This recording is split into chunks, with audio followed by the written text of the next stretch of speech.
All right. Hey, everybody. This is Jeff Martin. So happy to have you here joining us at Magic City Books virtually.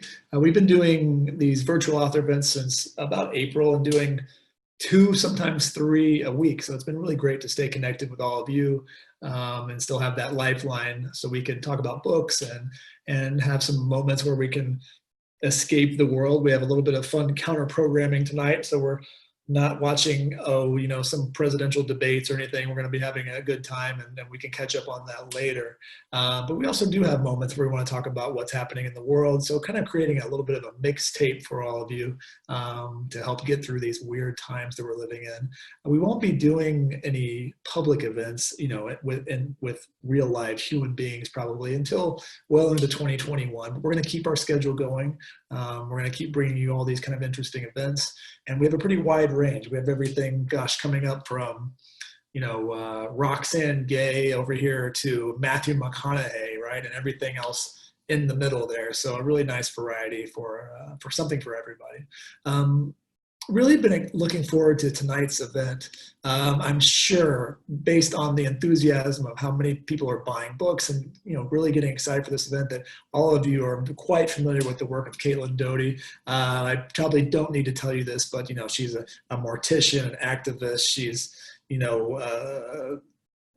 been seen by millions and millions of people through the Ask a Mortician series.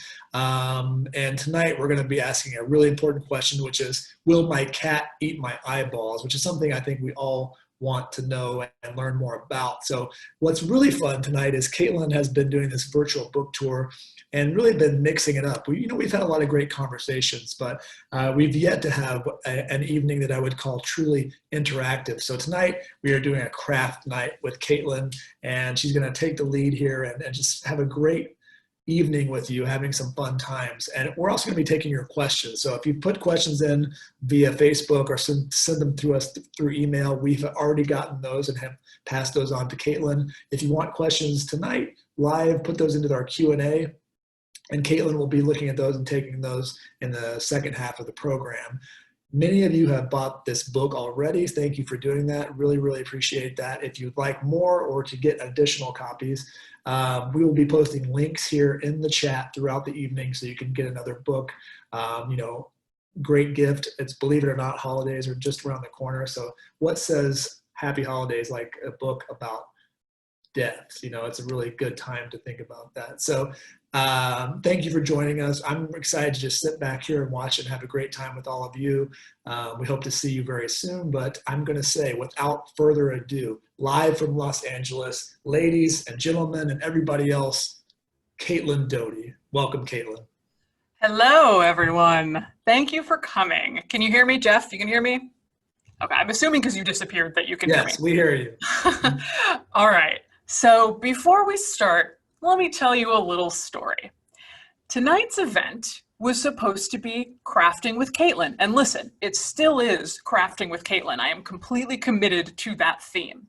But I have my whole virtual event set up in my apartment. I have a big table. I had all my crafts laid out. I was going to light some candles. I have a bottle of Hello Kitty wine. I don't even remember where I got that. Hello Kitty Cabernet Sauvignon, the finest of wines. And I was all laid out. And then about 2 hours ago, the power went out in my neighborhood.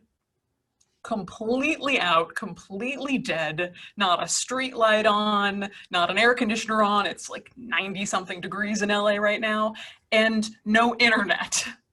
So I wasn't quite sure what I was going to do to salvage this craft night. I thought about myself just in a dark corner of my apartment trying to Zoom on my smartphone. But then I realized that I could haul some of my stuff over to my funeral home office, and that's where I am now. So everything is going to be the same. You're still crafting, I'm still crafting, but it's not quite the ambiance that I wanted for this event. But you know what? It's 2020. We don't always get what we want in 2020. Am I right? I think that's the theme. So if you have a craft, if you're doing a craft with me right now, you can just leave it in the comments. I, this evening, have brought with me Princess Coloring and Activity Book, There was a mask that came with it, but I don't know where it is anymore because I've already removed it and have worn it. Because why not?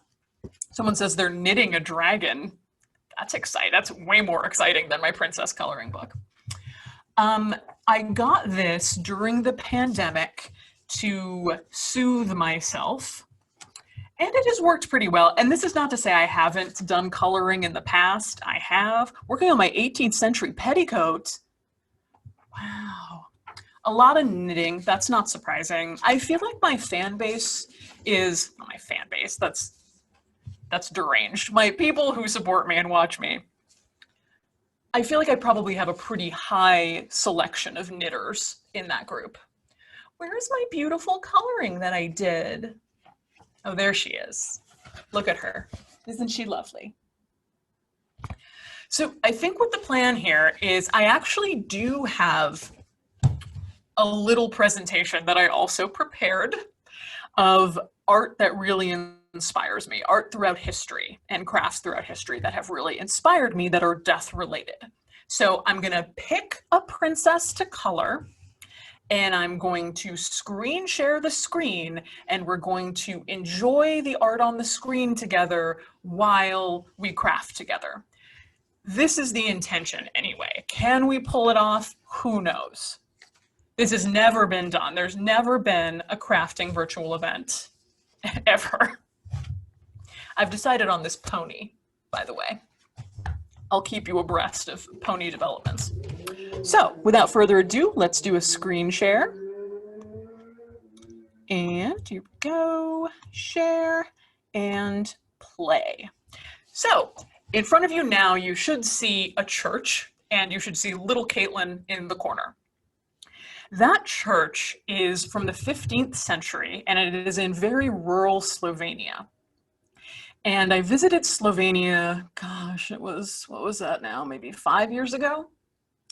And just gorgeous, absolutely gorgeous. And my friend and I drove to this very rural area, and we had to see something inside this church. And I knew that it was going to close. And so I ran as fast as I could, or we drove as fast as we could to this village, and we get there and there's an old man, and I'm gesturing wildly and saying like, where is this church? And pointing to the name. And through some pantomime, we discover that we are in the wrong rural Slovenian village, of course. So we haul ass even deeper into rural Slovenia, and finally we screech up to the front with 10 minutes to go before it closes. We walk in, and the only person in the church at a little table in the front is probably like a 17-year-old boy with a blonde ponytail wearing a Slash tour t-shirt and a pair of Crocs.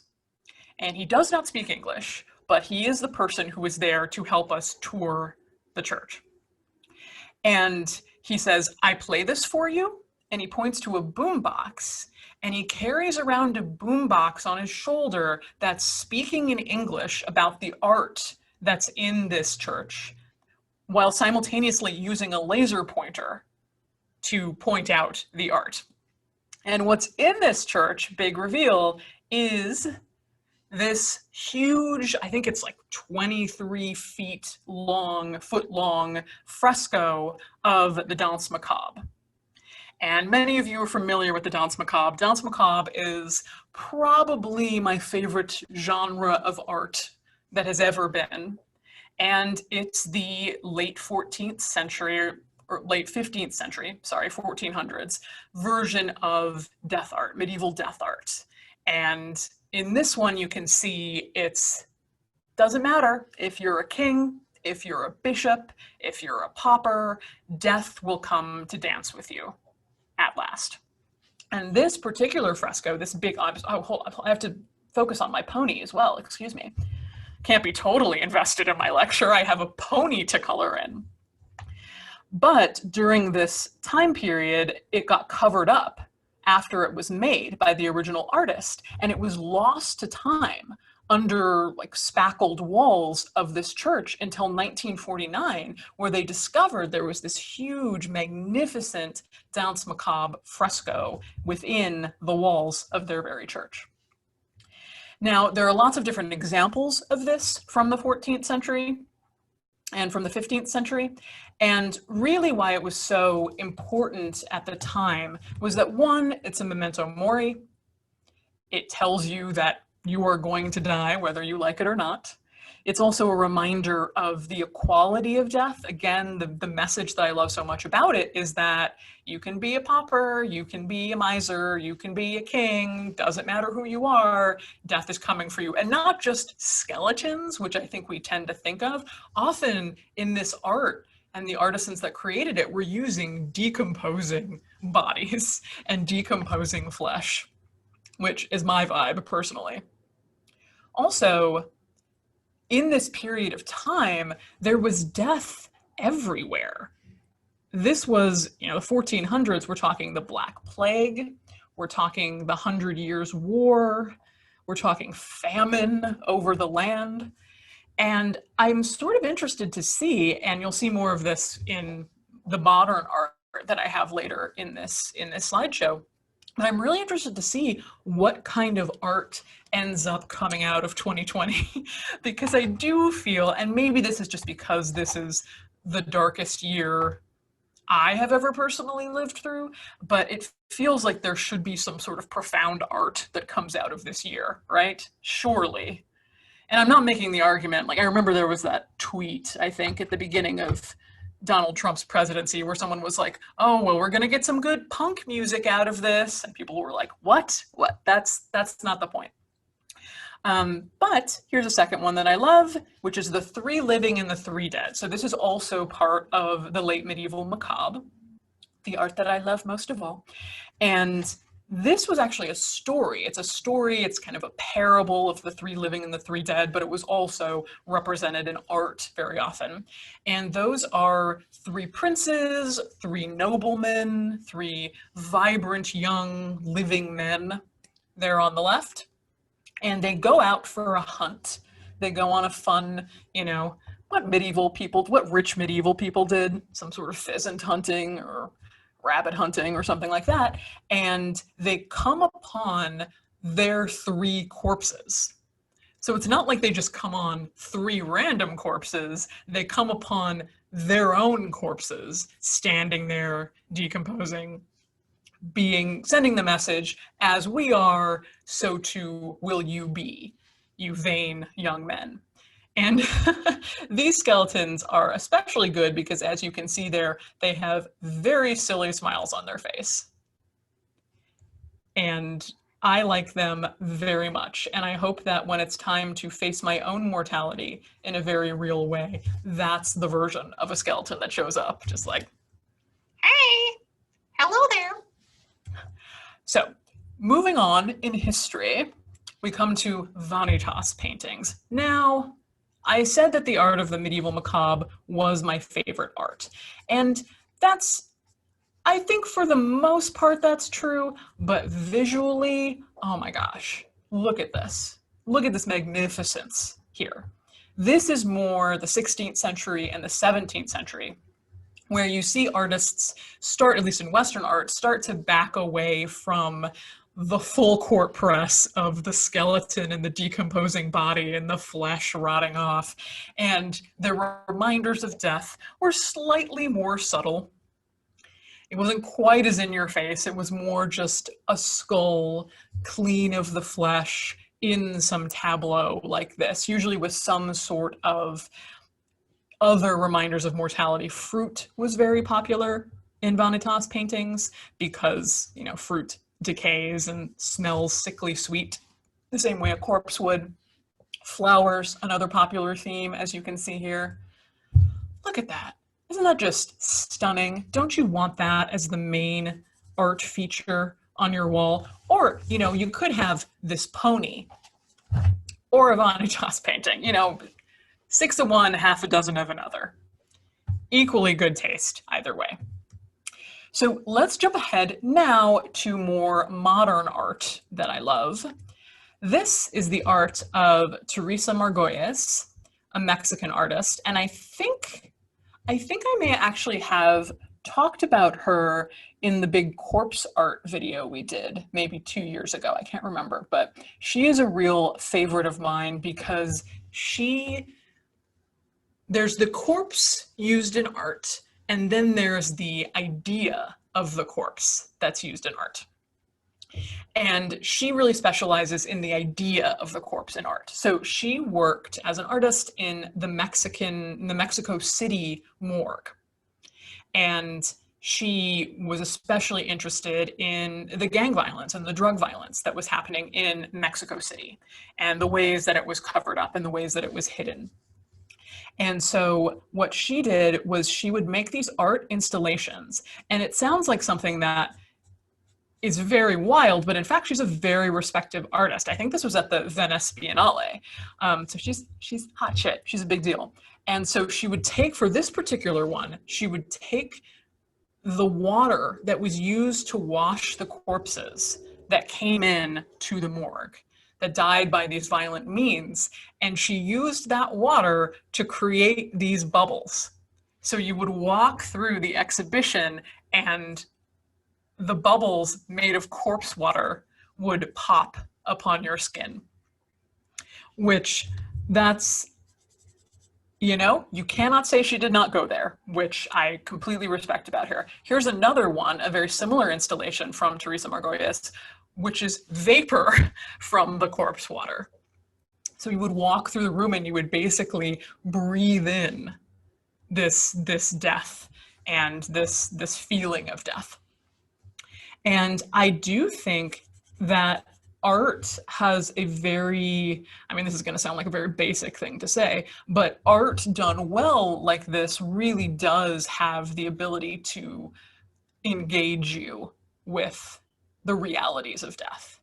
You know, you can say like, oh, wow, I guess drug violence is bad. You know, I guess gang violence, that sounds terrible from your suburb or whatever. But the second that you go to an exhibition where you're breathing in the vapor made from the water that washes the corpses, what's a more visceral experience than that of the reality of death? Short of standing there with the dead body itself, what's a more sensory, visceral experience than that? So I have a ton of respect for her.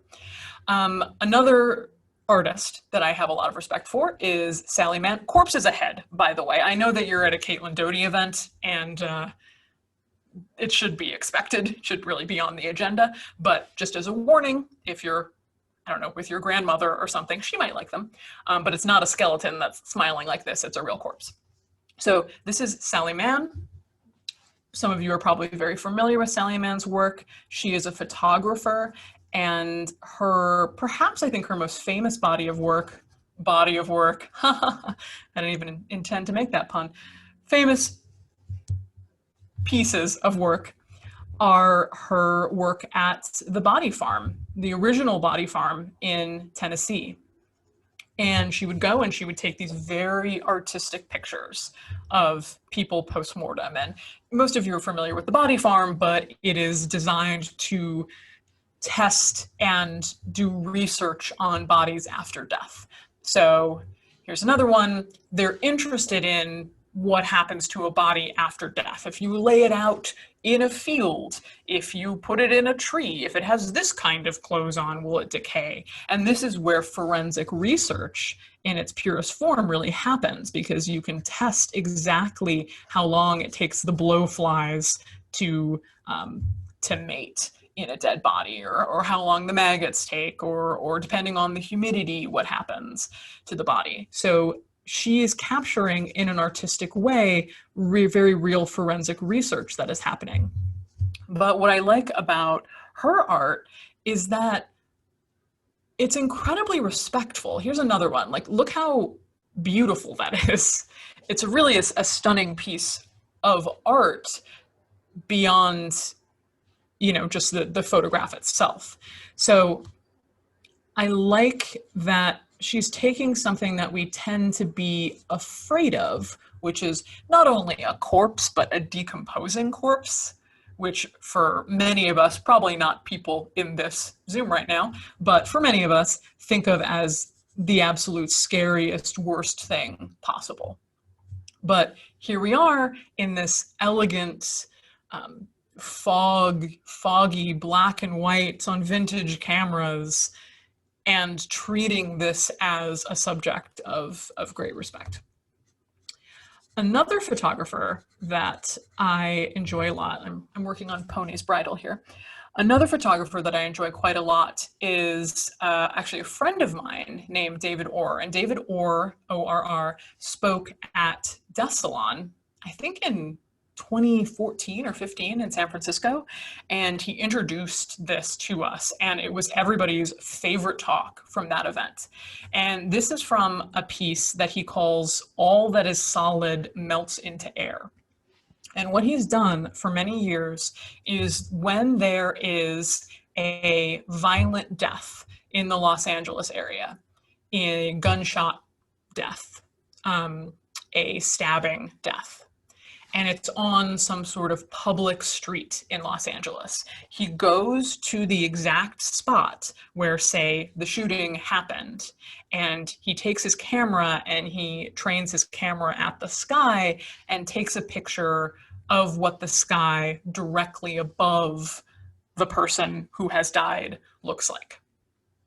And it's understood that the sky will look different. You know, clouds move, the sun moves, everything will look different at that moment than the moment the person actually died, but it's still the experience of this is the very patch of sky that the person saw as they fell after they were killed in this violent way. And when he displays them publicly, he displays them like this. And you can see there on the ground, those are kind of metal medallions that have the person's name on them, who they were, how old they were, and the GPS coordinates of where they died. And so you can look at that, you can look down and see that, and then you can look up and see the sky as, at least metaphorically, how they would have seen it.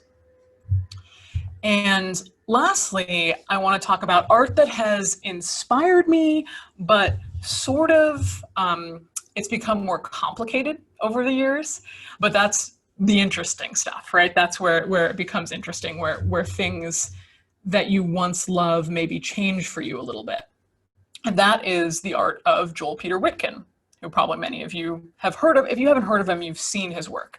So again, Corpses Ahead. He was an artist who also worked in, incidentally, the Mexico morgues. But the reason that he worked with Mexico morgues is that he couldn't get the bodies that he wanted in the United States because of consent reasons.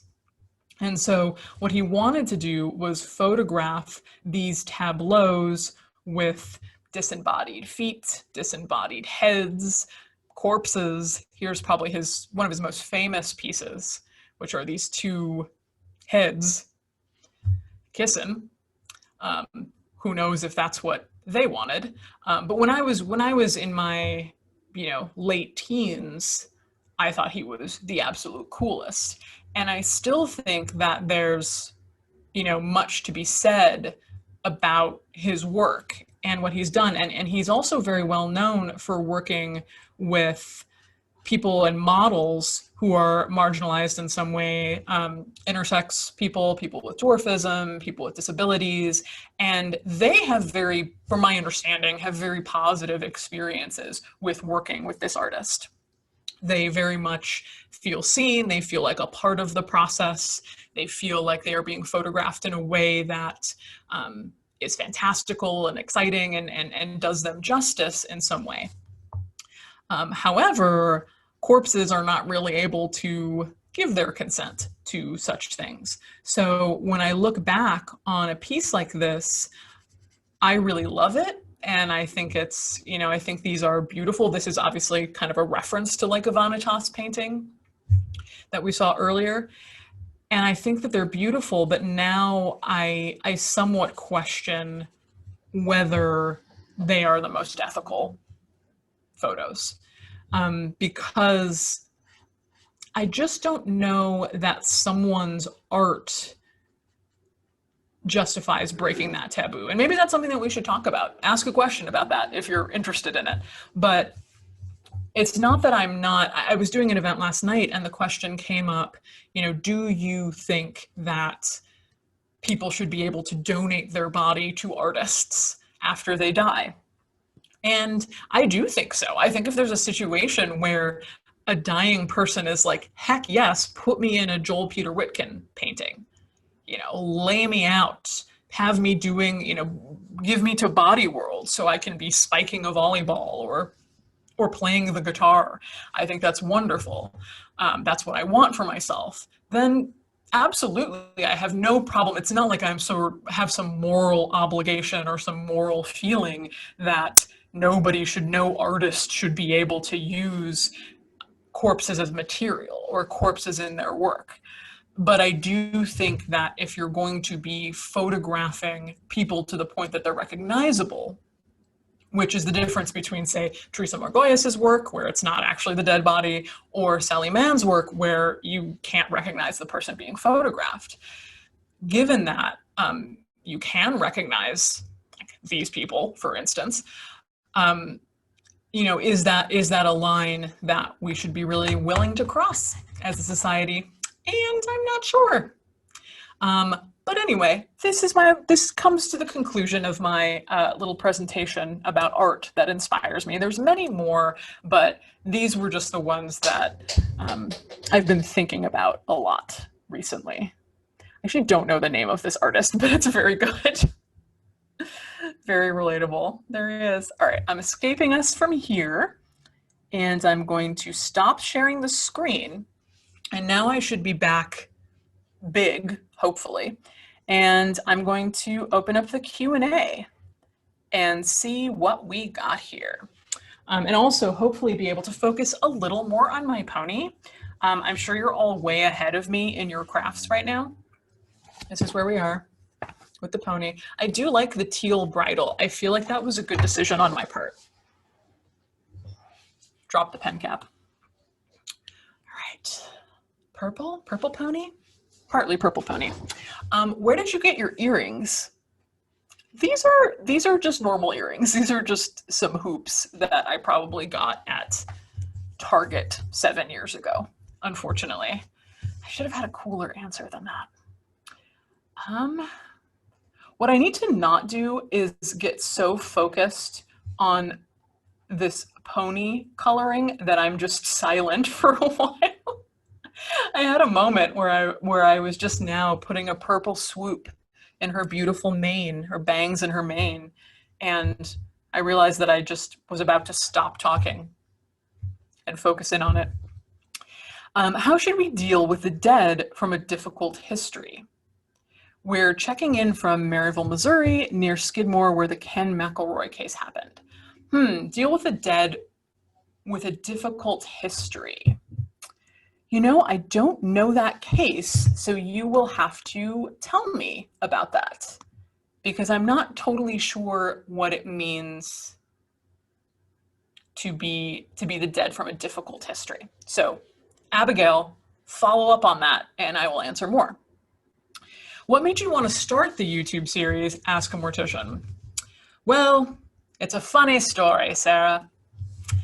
I was working at the time, this was 2011, if you can gosh darn believe it.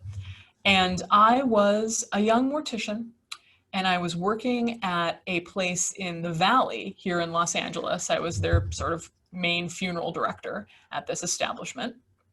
And it was a larger green branded funeral company, which shall remain nameless. And I worked there, and they had a corporate structure because it was a corporate funeral structure. And I believe it was the vice president, she did a series of videos, and one of the videos was her talking about urn options, I think. And she had obviously filmed it on her computer. And at the end of the video, I'll do an impression of the end of the video because this actually works really well here in this. I'm literally on my video on my webcam here. So she would sort of go, she would walk up and she would go, you know, and this is the option. You have this one, you have this one. And that's all I'm going to talk about today. Thank you so much for coming. And she would lean over her computer and turn it off. And it was so, I was like, oh no, this is like a thing that is, no, someone has to tell this woman this. And at that moment, I was like, you know what? I could do that. I could make videos like that. Even at the time, I was like, if teenagers on YouTube are capable of making these videos, I can make these videos too. And that was what inspired me. And to be honest, my first videos weren't much more high tech than that poor woman that I'm now throwing under the bus. They were made on my 2008 MacBook. And I did all the editing on iMovie, which we still edit on, by the way, which horrifies people. Trying to move away from it. But if it's not broke, don't fix it. And the first video was just on my MacBook, totally done on my MacBook. And I put it out and, you know, here we are today. Did I think that I would still be making videos nigh on 9, almost 10 years later? Ladies and gentlemen, no, I did not. But here we are. And you know what? I'm really not tired of it. If I was tired of it, I would stop. And I know that scares some people who really like it and don't want me to stop. But fortunately, I still really enjoy it. And I have a lot of control and I have really good people who work with me. So we are just trucking along, pandemic or no. Let's see. What is your go-to favorite type of craft? You know, coloring is go-to. We actually used to have, back when I could have friends, we did have craft nights, because it is a sort of, even if no one is like particularly crafty, it's a nice way to get dinner with your friends and, you know, just hang out and get weird and share your thoughts with each other, complain about things, live, laugh, love, etc. Kind of like I'm doing now, sort of with myself, but, you know, with you all. You're all my friends out here. I'm having a craft night with, you know, 250 people. Okay. Oh, what's my go-to craft? My go-to craft, I guess, is pony coloring. I must like other things. I know that I do. I think just anything that I can do with my hands, but isn't too stressful. Like I'm doing a puzzle right now. I would show it, it's on my table. I would show it to you and it's this big, elaborate, like Thomas Kincaid, like chapel in the woods sort of thing. And puzzles honestly kind of stress me out. I know that they're supposed to be soothing, brain focusing, but in my honest opinion, they make me a little cuckoo. They stress me out. So not puzzles. So it has to be the right thing of focusing in my brain, but also not making me more stressed than if I wasn't doing a craft. That's all I'll say about puzzles. I hope the puzzle lobby doesn't come after me. Any recommendations for accessible books on death in medieval times? One really fabulous book. Well, I'll say first of all, entry-level answer is The Hour of Our Death by Philip Aries. That was one of my most influential books on me. It's about the history of Western death from that period up until now. But a slightly deeper cut, but one that I really love is, oh my gosh, my brain has just gone away. I was thinking of it and then I thought of Hour of Our Death. It's by Michael Camille is the author. And Michael Camille was a professor, an art history professor at the University of Chicago. Is it The Face of Death? It may be The Face of Death, Michael Camille. but he was a professor at the University of Chicago in medieval history right before I arrived as a student in medieval history at the University of Chicago. And he was this very beloved figure. He was already master of death. Thank you. Oh, pandemic brain is real. I came here with my hair wet too, by the way. That's but this is actually quite relaxing. I'm having a good time. I hope that you're all having an okay time. Master of Death, Michael Camille. And he was a very young man. He was only 42, I think, and beloved as this rising academic superstar. And Master of Death is about gargoyles in medieval architecture and all the things that they mean and all the deathly messages they share. And it's so weird and it's so good. It's such good scholarship. And he is perhaps most well known in popular culture for going to medieval times with This American Life. And they take him to medieval times. And what's so charming about him and what has always stayed with me is that he was just so excited to be there. Like, you would think that this scholar of medieval history would be like, oh, well, that's wrong and that's wrong. But he was just like, oh, a knight, we love it. You know, he was having a great old time. And I found that very inspirational. But unfortunate twist to this story, he himself died, I think of, you know, something that kills young people, like a brain aneurysm or a heart attack or something difficult, when he was only in his early 40s. And it was very sad. And so I never got to meet him, but fantastic book. What would a cemetery ground look like if bodies were not embalmed? The same. It just wouldn't be filled with mummies underneath the earth. Here's a good question on theme. Why do you think that as a culture that generally tries to push death to the back burner, we have such a fascination with death, especially in art? Well, my friend, that is where I believe our death denial can flourish the most in many ways.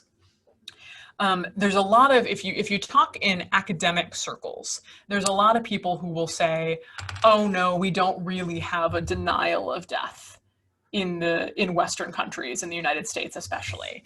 That's not the real academic definition of denial.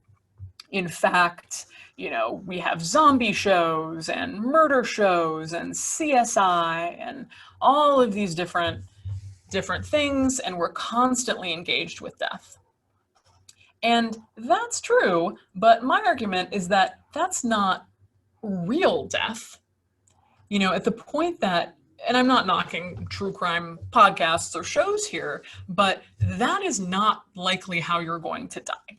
You know, spoiler alert, most of the people here with us tonight in this chat are not going to be the subject of a Dateline special, or, you know, a subject of your favorite murder podcast. That's just not going to happen, because most people are going to die old. They're probably going to have some sort of dementia.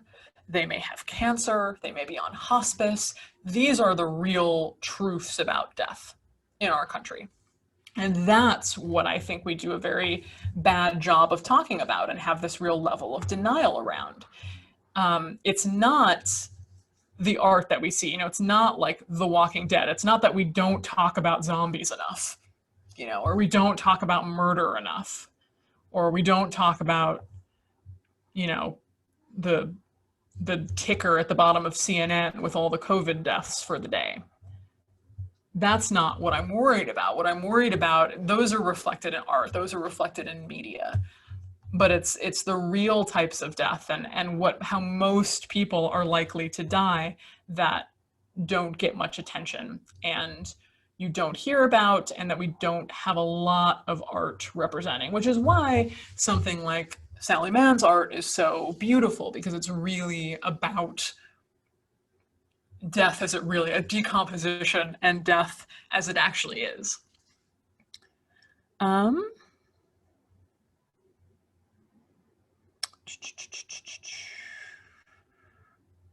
Have you ever thought about doing a video where, so if you hear some rattling, you're sitting on an urn because I'm at my office. This computer is sitting on an urn. There's no one in the urn. It's an empty transport urn. But you are sitting on an urn, so it's a little floppy. Have you ever thought about doing a video where you showcase various artists who submit their death-related art to you? No, I haven't thought about that. That's not a bad idea. I don't anymore.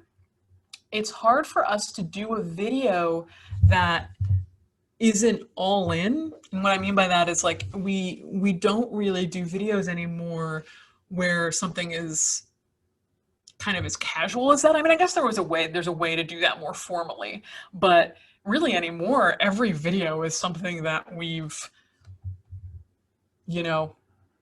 think about for months and plan and research for months. So a video where like I look at art that people who watch me have sent in sounds very relaxing, but I don't think that I could probably sell it as a possibility to the other two members of the death video team. I'm wondering if you've personally ever done anything artistic outside of the normal corpse makeup with a corpse. No, I mean, I think of, I am a pretty, well, this sounds like something that a very unself-aware person would say, but I was about to say, I'm a very aesthetic person and I love design and beauty. Like, yeah, you and everyone else. But I do think that there is an art to especially the type of viewings that we do with unembalmed bodies, to the shrouding, to the arrangement of the maybe just cremation casket, to the flowers in the room, to the candles in the room, to the lamps in the room, to everything coming together. I think that there's a really powerful visual, especially if the family can walk in the room and immediately feel safe in the room through the lighting and through the design. If they can feel held almost, if there's flowers, if there's good smells that sort of distract them from the fact that they're in a room with a body, even though that's the point. We want them to know that too, especially at our funeral home. But I think that there's a lot of beauty in that and beauty in those designs. As far as otherwise, there was a family that came in that did a death mask with their loved one. And so I didn't actually do it, but I got to watch them do the whole death mask process, which was very cool. So that's not something I've done myself, although that would be fun. Talk about the ultimate craft, being able to do a death mask on someone. Hi, Caitlin. Will you say hello to my adopted turtle, Debbie? Hi, Debbie. How you doing, Debbie? This pandemic's been hard for all of us, Debbie, but I think you are equipped to handle it. You're a smart turtle. You're a gifted turtle. You have an owner who is a big fan of yours, and I think you're going to get through this. So thank you, Debbie, for your support. Watching at 1:30 a.m. in the UK. Oh, gosh. Hi. Okay. Would art using these kinds of means, like water from mortuaries, be as acceptable or acclaimed if it were done in the United States? Would it cross the line into corpse tampering laws like you talked about in the defleshing skulls video from a couple weeks ago? That is a great question, and I will try and formulate an answer while I'm still coloring in this pony. I tend to think that the United States is pretty puritanical in general. I know there was that recent thing with the Cuties movie on Netflix, and I'm not trying to start a debate. I don't know anything about this. Don't come for me. Don't tweet at me. That's not what we're here for today. But I do know that it was acclaimed in France, and then it comes to the United States, and we are horrified by it. And I don't know if that's justified in the case. I don't know all the facts, but I do know that that is common, right? That's very common that art that is perceived a certain way in Europe, for instance, may have a different reception in the United States. So I think it's quite possible that it would be something that people could, if Teresa Margoyes was an American artist And if she was doing that with, say, water from corpses at my mortuary, it's hard because I think that it's true that as much as I appreciate her art and think it's visceral and beautiful and powerful, if an artist like her came to me and said, hey, can I come to your funeral home and get your corpse water, take your corpse water and turn it into this thing and we'll tell everyone that it's your corpse water you've given us, I probably wouldn't do it because I realize that there's already a target on my back for being too, not, how would I say it, for being too progressive, probably would be the word, or too alternative in how I choose to run my funeral home and the things that I choose to offer at my funeral home and the things that I choose to say. So I think with more traditional funeral directors, it would not help my case to be giving out corpse water to artists. So in that, to be totally honest, in that sort of situation, my own interests and my own sense of what art is would maybe conflict with the morals of the United States, such as they are. I think with the water, though, I do not believe that would break any abuse of corpse laws because it is not a physical part of the dead body. The same way that I could have, I'm not going to do this, but I could create, a skeleton out of dead people's fingernails or their hair. We can make jewelry out of dead people's hair, and that's not abuse of corpse laws. So I think the water from their corpse would also not be abuse of corpse laws. How do you and your illustrators decide what art to use in your books? That's a great question. I've only worked with 2 illustrators, Landis Blair for the second book that I wrote, and Deani Ruse for Will My Cat Eat My Eyeballs? And I have found working with both of them to actually be very easy. And the reason for that is that I just kind of gave them what I gave them the material to look at, but the people that I chose them because, oh no, I got pink on my hand. I chose them because I really loved their art. And I knew that I loved their art. And I wanted them in the project. And I knew I was going to be happy with what they did. So none of it was like pulling teeth for me, if that makes sense. It wasn't a painful, Deani Ruse especially, for this project, I would send her the little Will My Cat Eat My Eyeballs chapters, and she would send me something back, and I would just be like, yep, brilliant, love it, no changes. I think I had one small change on one piece of art that she did out of the, 40 or whatever that she did for the book. So yeah, it ended up not being difficult at all, and I think it adds so much to the books. And I got to support some art in a small way, like being a weird little patron of the art. Lots of questions about my next book. I see. I'm just trying to color my pony here. I don't know why you're all attacking me with these questions about next books. Just am here to color with you, trying to do a nice thing. You just want to be like, well, where's your next book? Stop coloring your pony and write your next book. The reality is it's coming along. It's not been easy. There's a lot of things that I want to say and things that I want to do. And now the pandemic has changed some things, but I do not want to write about, I think after, tell me if you agree with me on this. After the pandemic, I do not want to read any books, watch any television shows about the pandemic. Once the pandemic is done, it's bye-bye pandemic.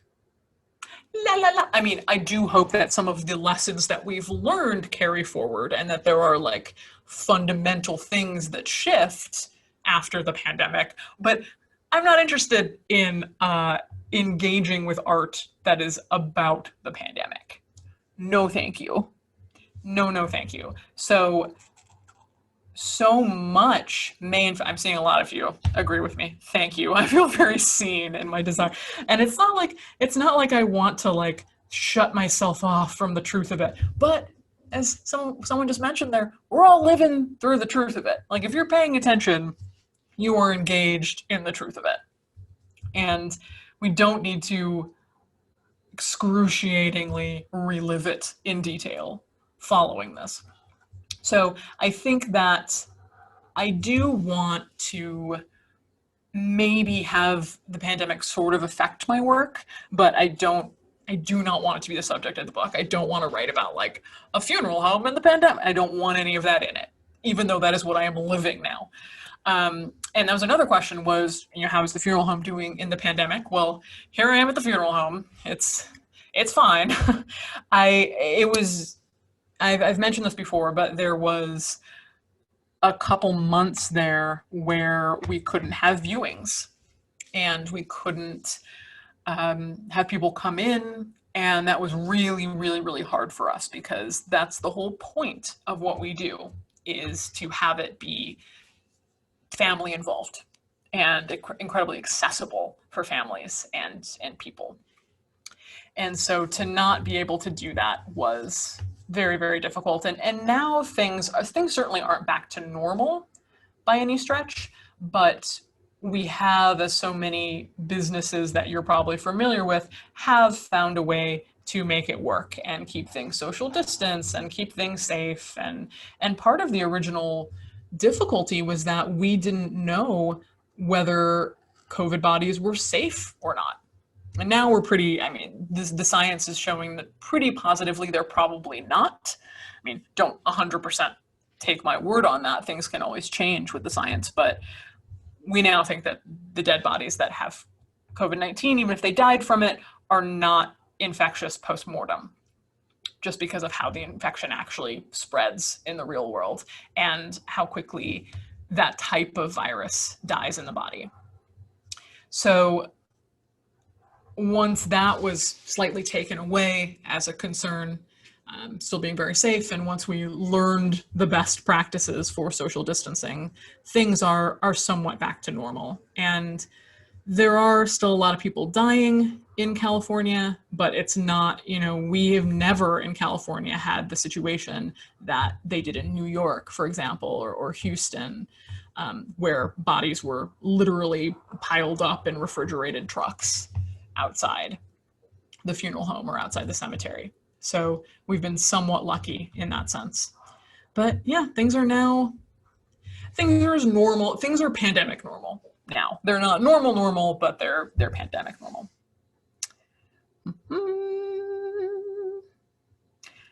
How can we give death positivity twists to death that are kind of gruesome, such as a suicide, particularly for people who were close to the person who passed away?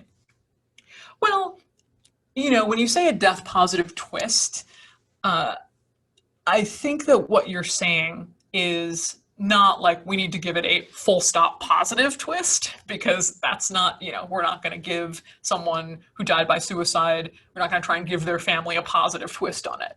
The false idea of a positive twist would be something like, oh, he's in heaven now, he's so much better, God took another angel. And no, that we know that kind of positivity or attempt at like the bright side of something tends to not help families and people who are grieving. So I think the death positive twist, if you think about like what death positivity is, would be being the person who's able to have an open conversation and listen to the family as they're grieving. So not trying to fix anything for the family, but being the person who doesn't feel the need to insert their their thoughts on the death, or their thoughts on suicide, or their thoughts on how it's really not that bad, or their thoughts on heaven or religion, or any of these things, but is just able to say, hey, that's absolutely terrible. That's absolutely horrible. I personally cannot imagine what you're going through. I'm so sorry. I am here to listen. I'm going to keep checking up on you because I love you. I'm going to keep, like, even 2 years later, I'm going to bring the person up with love and show you that I'm still there to talk about them. And just being that sort of person who is able to be open and not afraid and not tiptoeing around the person because there was a difficult death like a suicide. That, I think, is worth the most of anything. What are some good TV shows or movies you have been watching lately? Gosh. You know, this is strange. Okay, here's one, Search Party, which is bonkers. It's a bonkers show, and I don't know if it needs to be as bonkers as it is, but the main cast of 4 people, 4 friends, living in New York, are so good. They're just, they're so fantastic. It's a really good ensemble show, and I love that. I've been watching a show on HBO. I don't know if you're going to come with me on this, but it's called Hard Knocks, and it's about the footballs. It's like a documentary about a specific NFL football team. Now you're asking me, what's your favorite NFL football team? What kind of football do you like? No, I don't like the NFL at all. I have no interest in the NFL. I mean, God bless you if you do, but I am not interested in it. But this documentary about the 2 Los Angeles teams, the Chargers and the Rams, which I now know because of the show, and following them as they try to come back with COVID and all the things they have to do. And it's kind of like week by week as it's happening. It's really fascinating. Totally fascinating and good.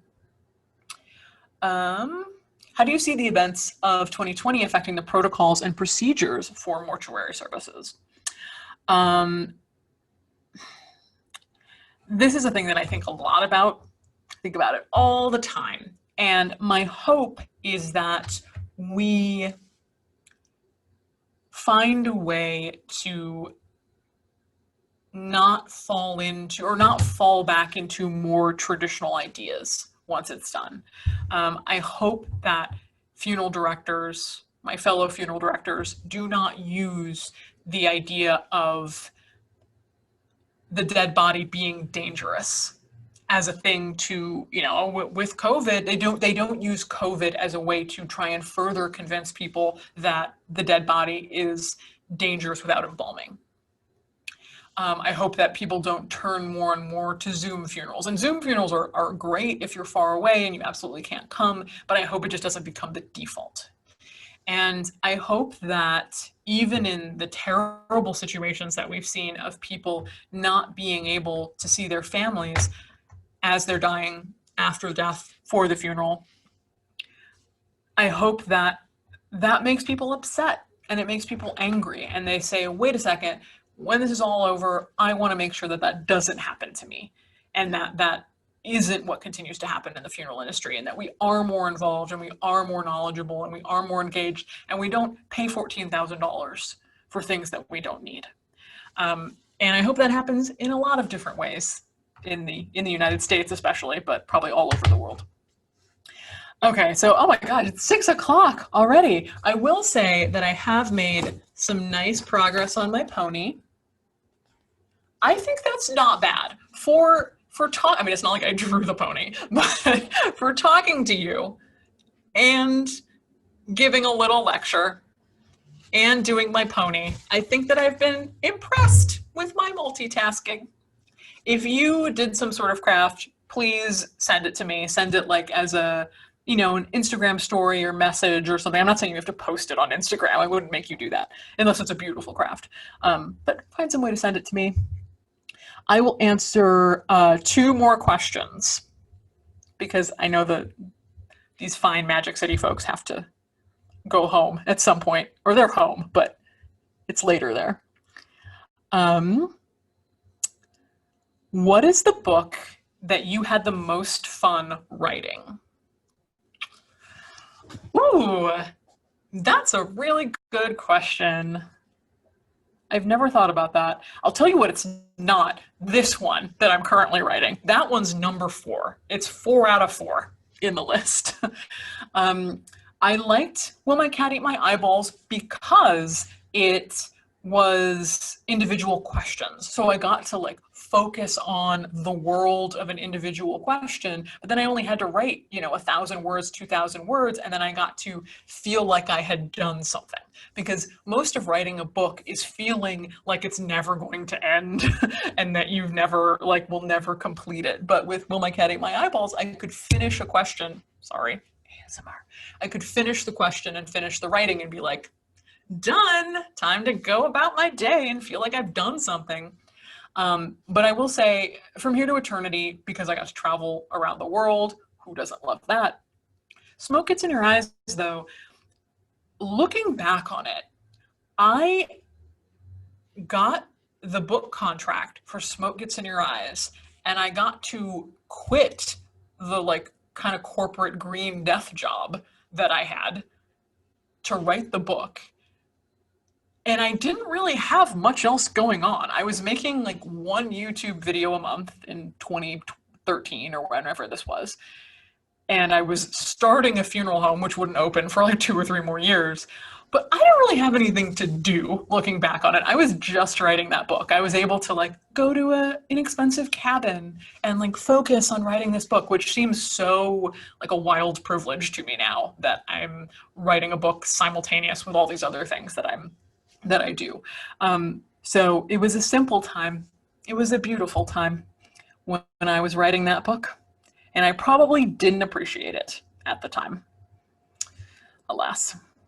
All right, I'm looking for the one final question. It's too much pressure to pick a final question. All right, here's what I'm going to do. I'm just going to scroll. I'm going to make a huge scrolling motion, and then where it lands is the question that I will answer, no matter what it is. Okay. Ooh, it's working. Okay, can we see your pony coloring so far? I've already done that. The one I actually landed on is, if you could be any kind of animal, what kind of animal would you be? Which I don't know if that's what you were looking for as the final question here. Not that it's not a good question, but I would be a majestic pony. I am a Leo. And I think it's far too often that people associate their animal with a charismatic megafauna animal. It's some of you have to be bacteria.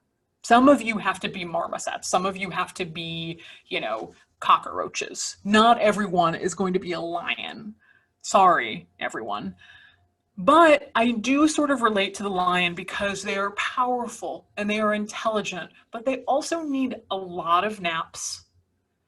They also need a lot of lazing about.